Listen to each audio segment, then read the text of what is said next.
Ever get that feeling? Like you've seen all the travel brochures, done the typical trips, you know what I mean? And you're just... longing for something more. Yes. Yeah. Unique, a little off the beaten path. Maybe even, dare I say, secret. Absolutely. It's like a growing trend, people wanting travel that's not just a change of scenery, but a whole new perspective. Which is exactly why, and I'm so excited for this, we're diving into the most secret hotels in the world for this deep dive. I love it. This list, it promises 10 spots globally, and honestly, if even half live up to the hype, we're in for a real treat. Well, we don't want to spoil anything, but what struck me, what makes this list different, it's not just about like finding a remote location. Right. It's the why behind the where, Okay, now you've got me hooked. Hit me with number 1 on this secret hotel countdown. All right. Imagine this. You are deep in the French countryside, stars are out, the kind of place you can actually see them. Okay. But you're not roughing it. You're nestled in a luxury, and I mean luxury, bubble. Completely transparent, a perfect view of the night sky. Wait, hold on. Am I, hallucinating here? This isn't some sci-fi movie set, is it? Real life. As real as it gets. A trap raves, they call it. And it's not just the novelty, though, let's be honest, that's part of it. Of course. It's primal, almost, that human need to connect with nature, but... with that comfort, we've all kind of gotten used to. You had me at luxury bubble, I'll be honest. But in my head, I'm picturing high-tech glamping. What kind of amenities are we talking here? Okay, think plush bedding, stylish furniture. They even offer in-bubble massages. No way. They've truly thought of everything. It's secluded, romantic, and because each bubble is nestled in its own bit of forest, you get ultimate luxury and nature. So not exactly roughing it then? Not at all. Yeah. Immersive nature, with, say, gourmet meals delivered right to your, bubble door. Okay, that's amazing. It's disconnecting from the daily grind, but without giving up comfort. Yeah. And being just outside Marseille, you've got that best of both worlds thing going on. Seclusion, but easy access to a vibrant city, Love that. All right, so for our next stop on the secret hotel tour, what are we doing? Are we... Prepare for a complete 180. A 180? You mean like trading our fancy bubble for a hut in the Himalayas? Don't leave me hanging. Not quite the Himalayas, but let's just say this next hotel comes with some history. Uh-oh. Latvia. We're going to Latvia. Oh? To a former military prison, Karostasiatums. A prison? Okay, now that is a curveball. I'm assuming they've renovated a bit since it was, an actual prison. Oh, they've made it livable. But they've leaned in, you could say, to the history. Guests can actually choose to experience a night as a prisoner. Spartan cell, the whole, the works. Are you serious? People pay for that. The extreme night, they call it. Not for everyone, obviously. But it taps into something, don't you think? That fascination we have with the darker side of history. I see what you mean. Like, to understand what others went through, even just for a night. I get it in a weird way, like immersive theater, but Yeah. also a history lesson you won't forget. Exactly. And they've kept original features. The canteen, isolation cells. Building itself is like this chilling museum. And for those who believe in this sort of thing, it's said to be quite haunted. Okay, so we've got a haunted prison hotel. You've officially got my attention. All right, after that, I'm going to need something a little more, let's say, serene. Let's go north then. Picture this. You in a glass igloo, cozy, warm, and the northern lights are just dancing across the sky. Okay, that's more like it. That sounds absolutely magical. Where is this place? This is the Golden Crown Leven Iglet in Finnish Lapland.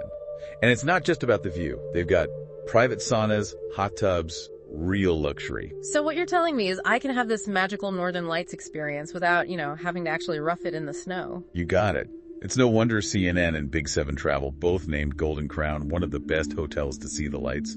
And if you do want to venture out, it's close to Levi, which is a popular ski resort. Okay, you're just showing off at this list. It's amazing. What's next? How about we go for a swim? Don't tell me we're jumping into the Arctic Ocean after this. Not quite.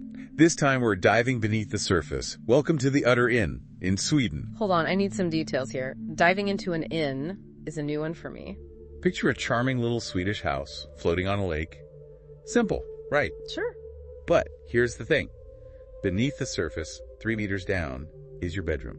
Submerged, surrounded by water. Wait, is this a submarine hotel? Is that even possible? Not quite a submarine, more like an underwater cabin. Yeah. It's intentionally minimalist, the experience.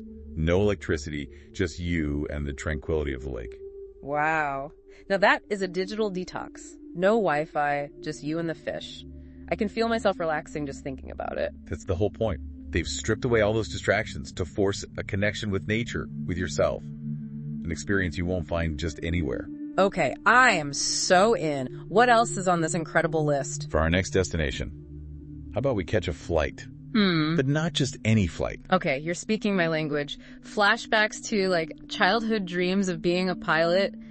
Tell me we're about to check into a hotel that's actually, like, a grounded plane. You read my mind. Next up, Hotel Costa Verde in Costa Rica. No way! They took a vintage Boeing 727, perched it right on a cliff top, overlooking the Pacific. Wait, seriously, it's not just, like, a theme. They made a whole plane into a hotel suite. Oh, it's the real deal. And they did it sustainably, too. A lot of the materials are local or repurposed from the plane itself. So not only do you get to live out the aviation fantasy, but you're doing it, like, in a way that's good for the planet. That's amazing. What's the inside even look like? They kept a lot of those original features. So you get that vintage plane vibe, but with a luxury upgrade. Handcrafted furniture, teak, panoramic ocean views. There's even a private deck built into the plane's wing. Okay, now that is next level. I can't even imagine. The view from up there, rainforest on one side, ocean on the other. It's something else. Eh. And because they're all about ecotourism, you're right near Manuel Antonio National Park, known for its biodiversity. You might even see sloths just hanging out on your balcony. Okay, sold. Sign me up. All right, speaking of unique views, this next one, it better be good. Hold on tight because we're going to Peru to spend the night suspended on the side of a cliff. Wait, what was that? Did you say suspended? As in, like, hanging in midair suspended? Yeah, you heard right. This is Sky Lodge Adventure Suites. Not for the faint of heart. Imagine transparent capsules literally bolted to the cliff face, 1,300 feet above the Sacred Valley. Okay, my fear of heights is kicking in just hearing you describe this, but that view, though. The views are incredible, but you've got to earn it. We're talking either climbing a via ferrata, basically, a protected climbing route built into the cliff, or zip-lining across the valley to your suite. Wow. So not just a hotel, it's a whole adventure. Who books a place like that? It takes a certain kind of person, for sure. Adrenaline junkies, obviously. But also, anyone who really appreciates exclusivity. You're totally isolated with those views. And probably some serious bragging rights when you're back on solid ground. All right, after that adrenaline rush, I'm ready for something a bit more grounded, you know. Speaking of incredible views, if you're looking for a luxury escape where the only thing competing with the scenery is the menu, then Cuixmala in Mexico is calling. Cuixmala. We talked about this one earlier, right? It's that huge eco-luxury place, like 30,000 acres, wasn't it? Exactly. Pacific coast of Mexico. It's proof that luxury and sustainability, they can not only coexist, but make each other even better. And if I'm remembering right, they have zebras. Because of course they do. They do. It's a working farm, biodynamic. So zebras, cattle, all roaming free. Don't get the wrong idea, though. The accommodations are top-notch. Beautiful bungalows, private pools, tucked away in all that lushness. And the food, it's supposed to be incredible, isn't it? Farm to table, all that. Absolutely. They've got a dedicated 5,000-acre farm right there on the property, supplies all the restaurants. So you're eating amazing food, but also supporting those sustainable practices. Okay, love it. Luxury, zebras, guilt-free gourmet dining. I am there. All right, what's next on our secret hotel world tour?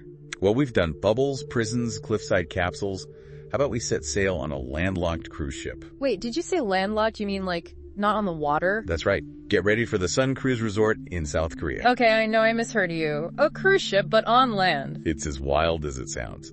This hotel, designed to look and feel like a luxury liner, but it's permanently docked on top of a cliff overlooking the East Sea. Okay, I have so many questions. First of all, why? And second, how did they even build that? It's a testament to human ingenuity, that's for sure. As for why, maybe for those who like the idea of a cruise, the amenities, the vibe, but aren't so into the whole being at sea part. Makes sense. No chance of seasickness when you're on solid ground. But do they still have all the cruise ship stuff, like the buffets, the midnight snacks? They went all in. Multiple restaurants, a revolving sky lounge, a seawater swimming pool. They even pipe in the sound of crashing waves throughout the resort. So you get the full maritime experience minus the risk of, getting lost at sea. I kind of love it. Yeah. Okay, after that very unique detour, where are we off to next? Let's trade the simulated high seas for the real deal. Next up, we're going to a remote island, Sumba in Indonesia, home to Nihi Sumba, an eco-resort that's all about barefoot luxury. Sumba. Now, that name rings a bell, and I think it involves some world-class surfing. Am I right? You are. It's famous among surfers for its wave, Oxy's Left. But even if you're not chasing those barrels, this place is special. What makes it stand out from, any other gorgeous island resort? It's their dedication to sustainability and community. They've got a foundation, supports everything from clean water projects to local schools. Even a microloan program helps local entrepreneurs. Wow, so it's not just about luxury, it's about actually using tourism as a force for good. I love that. What about the resort itself? What's it like to stay there? Imagine this. You're in a private villa overlooking the Indian Ocean. Just the sound of waves, maybe a monkey chattering in the trees. That's Sumba. Okay, see, now that is the kind of escape I dream about. It's not just the one villa, though, right? What kind of options are there? We've got 27 villas, all uniquely designed. Each one has its own private plunge pool, breathtaking views, and they really focused on the details, local materials, craftsmanship, wherever possible. Sounds like they found that sweet spot between luxury and authenticity. Best of both worlds. Okay, for our final destination, I'm hoping for something romantic. Let's end our journey in the heart of Tuscany then, shall we? Imagine strolling through these ancient gardens, cypress trees, lavender in the air. Then you retire to your room in a former monastery. Okay, you had me at former monastery. I'm getting serious under the Tuscan sun vibes here. Then you'll love Villa San Michele, 15th century Franciscan monastery transformed into a luxury hotel. Rumor has it, Michelangelo himself might have had a hand in designing it. No way. Talk about a place with stories. I bet those walls could talk. They certainly could. Even without hearing those whispers of history, the atmosphere is amazing. They kept the original architecture, the frescoes. It's like stepping back in time. But with, Wi-Fi and room service, of course. What about the location itself? I'm picturing rolling hills, vineyards, the whole Tuscan dream. You got it. It's nestled in the hills just outside Florence, overlooks the city. So you get that perfect mix of seclusion and easy access to one of Italy's most beautiful cities. Okay, it's official, this entire list, going straight onto my travel bucket list. Now that we've journeyed to all 10 of these secret hotels, I'm curious, what do you think about that label? Do these places really hold up to that secret claim? Well, we found them online, right? And I'm sure there are people out there who've heard of, say, Sumba, at least, the surfers of the world. True. So, are they really secret? In the age of, Instagram, travel blogs, what does that even mean anymore? Is it, exclusivity? No. Location? Or is it something more? Maybe it's not so much about the hotel itself being a secret, but the experience, right? Sure, I can look up pictures of the Utter Inn online, but actually being there, submerged in that underwater room, cut off from everything, that's different. I think you've nailed it. It's that feeling, Yeah. That discovery, encountering something unexpected, extraordinary. Even if it's not literally a secret to everyone else. It's like finding, what's it like? Like finding a hidden gem in your own city. That little bookstore tucked away on a side street, or a cafe with the best sunset view. It's not about being the first one to find it. It's that personal feeling of discovery. Exactly. And I think that's what these hotels give us, each one. In its own way. They make us rethink what a hotel can be, offer a new perspective on a destination, and remind us, even in this crazy hyper-connected world, there's still room for wonder. For surprise. And isn't that what travel is all about, really? Getting out of our comfort zones, trying new things, and creating memories that are, anything but ordinary. Couldn't have said it better myself. It's about opening ourselves up to possibilities. In travel, yeah, but in life, too, So well said. Well, I don't know about you, but I am feeling incredibly inspired to start planning my next adventure. Any parting words of wisdom for our listeners who might be feeling the same way? Don't overthink it. Sometimes the best trips, they start with a simple question. What if? What if I spent a night in a bubble, under the stars? What if I pushed myself, tried something totally new? Those what ifs, that's where the magic happens. I love that. And on that note, we'll wrap things up for today. Be sure to check out the show notes for links to all the amazing hotels we talked about. Who knows?